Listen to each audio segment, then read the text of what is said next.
So the main question I have to ask is, why? Why do people trick shot and search and destroy? Why do they think they can pull off a shot like that?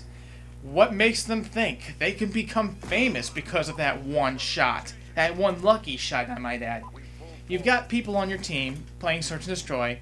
The whole point is to plant the bomb, try to kill the enemy team, or both. Well, you got this one guy on your team with a sniper rifle. You're thinking, okay, no, he's going to cover my back, he's going to make some long distance shots to defend me while I plant.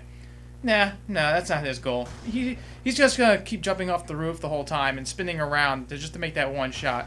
And then if he fails, he'll just go right back up to that rooftop and try it again.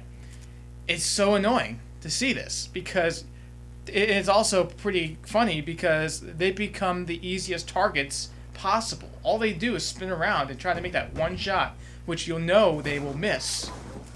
And it's just, why do people do it continuously? And I'm assuming it's because they do it because they want to become famous. They want people to see them as this so-called, quote, skilled player, even though trick shotting in general is just about luck. And once they make that shot, they think, well, I should upload it to YouTube. I get views. Oh my god, I could be the next FaZe member. But you realize, in utter dissatisfaction, you're not going to get that many views. You're going to get a lot of dislikes.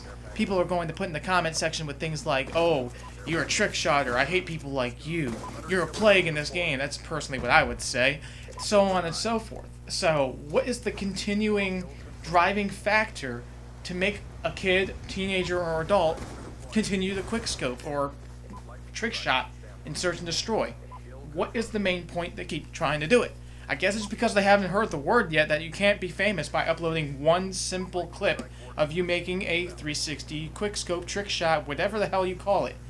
So please, anybody who sees this video and is actually a trick shotter for search and destroy, keep it private. Go in a private match and do it. That's fine. But don't do it in public matches, because it's just simply annoying and nobody cares for it.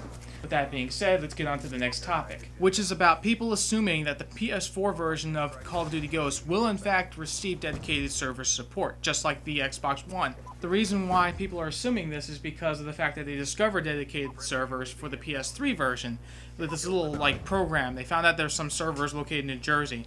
Now, people thinking that the companies under Activision, like Infinity Ward and Treyarch, are talking with Sony, trying to test out dedicated servers now so that they may apply them to the next platform. It's a reasonable argument, and it's interesting to debate about it, but ultimately I tell people, nothing has been confirmed from Sony. Nothing has been confirmed. I keep repeating that because we don't know what's happening. We don't know where these dedicated servers may be coming from. It may not be from Sony. It could possibly, this is my assumption, it could possibly be hackers putting dedicated servers into the game. You're thinking, oh, well, how can that be possible? What kind of theories do you have? Well, the first thing that comes to mind is Alter IW. And if you don't know what that is, it is the heavily modified version of Modern Warfare 2 on the PC version. And that version of the game allowed dedicated servers, because if you didn't know, the original Modern Warfare 2 did not have dedicated servers at all, even for the PC platform.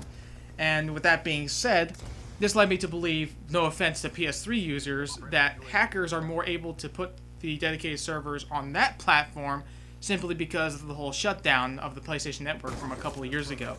Sorry, like I said, no offense or anything. But anyway, get on to the main topic here. Will the PS4 version receive dedicated servers? In my ultimate opinion, no.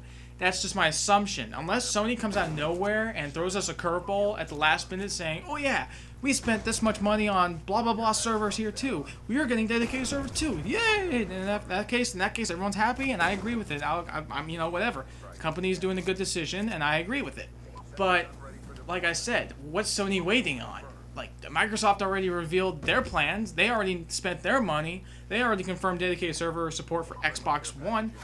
What is Sony waiting on? That's the biggest thing I'm trying to think about right now.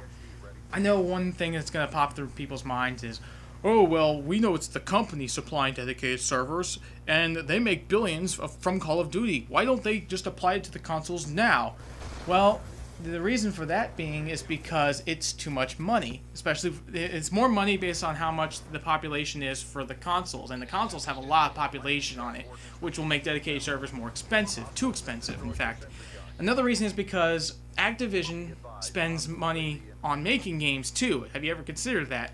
When they make money from Call of Duty, they're not just going to stuff it in their closet and just let it sit there. No, they need that money to make more games, especially Call of Duty, pay their workers, pay for other things, etc., etc., etc. And since they discovered that Microsoft has spent so much money on server support, they realized, you know what, we can add dedicated servers for that platform. You know why? Because we're not going to be spending as much money, because Microsoft is going to help us out. So let's assume and hope that Sony also have provided this plan as well. Maybe they made a last-minute transaction that bought a lot of server support as well. We don't know anything. But hopefully everything's confirmed in the next month or so. But that's my whole opinion about it. Everything's unscripted, as I probably mentioned a while ago. Everything's unscripted. I don't follow anything. I figure no script means more, more input, more human input of how I speak.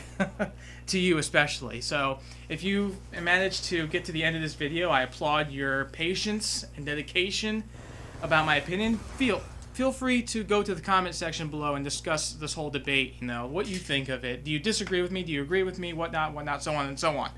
So with that being said, I hope you enjoyed the video, and I will wish you a very fond farewell.